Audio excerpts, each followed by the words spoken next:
Royal Air Force Typhoon FGR4 fighter jets have employed the conventionally armed Storm Shadow cruise missile for the first time in combat. The missile was used recently to attack Islamic State in Iraq and Syria targets concealed within caves in northern Iraq as part of the UK's Operation Shader that's being waged against Daesh in Iraq and Syria. Storm Shadow missile once launched, the missile cannot be controlled or commanded to self-destroy and its target information cannot be changed. Mission planners program the missile with the target air defenses and target. The missile follows a path semi-autonomously, on a low flight path guided by GPS and terrain mapping to the target area.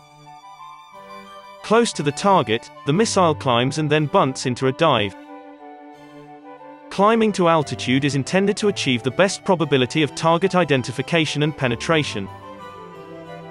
During the bunt, the nose cone is jettisoned to allow a high-resolution thermographic camera to observe the target area. The missile then tries to locate its target based upon its targeting information.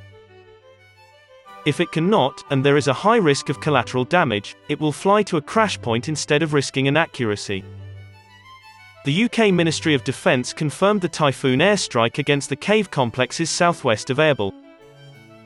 While the weapon was previously used in combat by the Royal Air Force's now retired Tornado GR4 strike aircraft, this is the first use by the Royal Air Force's Typhoon. For the mission in question, which took place on March 11, the Storm Shadow was selected as the most appropriate weapon for the task, after Iraqi forces identified a significant number of Islamic State in Iraq and Syria fighters in the caves. Two Typhoon FGR4s, forward-based at Royal Air Force's Akrotiri on the island of Cyprus in the eastern Mediterranean, were tasked with the airstrike, which was in support of the Iraqi Counter-Terrorism Service ground forces. The raid was preceded by surveillance of the area by the Counter-Terrorism Service on March 10, to confirm there were no civilians at risk, and, following the Storm Shadow mission, the weapons were confirmed to have struck their targets precisely, according to the Defense Ministry. There were also follow-up attacks made on March 11, in the same remote, mountainous area, this time with two Royal Air Force Typhoons employing 6 500-pound Paveway IV dual-mode precision-guided bombs against Islamic State in Iraq and Syria fighters at two other locations. A different group of caves then came under attack on March 12, with Typhoons employing 8 Paveway IVs, and again 2 days later, using 6 of the same weapons.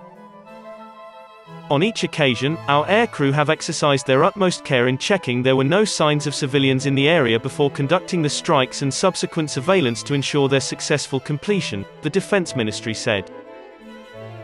These latest missions confirm that, although the pace of UK offensive air operations in the Middle East has diminished, the Royal Air Force is still very much on call and active when required, by employing the Storm Shadow.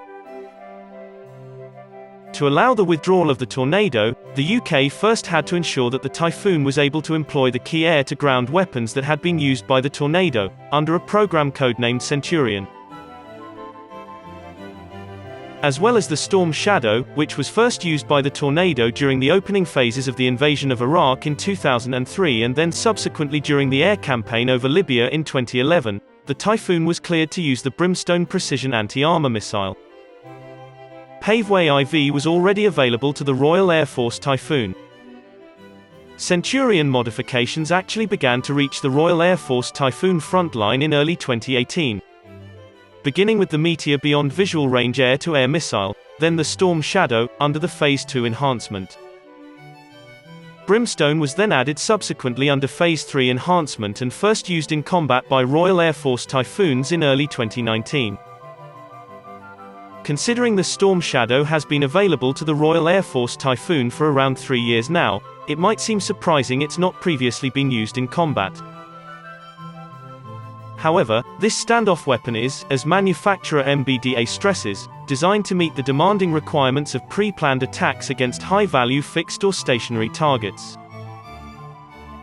The missile has a range of over 155 miles and its broach warhead is of the tandem type, ensuring penetration of hardened targets, like bunkers or even some cave complexes. The warhead uses a precursor charge to punch through hardened structures followed by the main change that can be fuzzed for penetration mode when required, meaning it detonates after breaching the target. The missile guidance system combines an inertial navigation system, GPS, and terrain referencing. Even before the Storm Shadow was integrated with the Typhoon, the air war in Iraq and Syria didn't provide many targets of the type for which the missile is optimized. However, it was used by tornadoes during the coalition missile strikes against sites connected to the Syrian government's chemical weapons arsenal. Indeed, when it comes to hardened targets or those that are heavily defended, requiring the launch aircraft to remain at standoff range, the Storm Shadow is the weapon of choice for the Royal Air Force. For a target like the Erbil caves, there are currently no heavier paveway-guided bombs available to the Typhoon, and no other bunker-busting alternatives. The Brimstone, for its part, offers a low-collateral, high-precision strike capability. The Storm Shadow has also been used in combat by Saudi Arabia during its campaign against the Houthi rebels in Yemen, according to the then UK Defence Secretary Michael Fallon, speaking in 2016. However, this would have involved Royal Saudi Air Force tornadoes, and it's not known if Saudi Typhoons have also used it in anger since then. It should be noted that France's version of the Storm Shadow, the Scalp, has also been used in combat, and has been exported to countries including Egypt and India. A naval version of that same weapon has also been developed for launch by surface warships and submarines. Not in the least thanks to a unit costs of over $1 million, the Storm Shadow is likely to remain a niche weapon for the RAF Typhoon force in Operation Shader. However, the fact it's now being used in combat further reinforces the jet's multi-role credentials and its status as the backbone of the UK's fast jet fleet.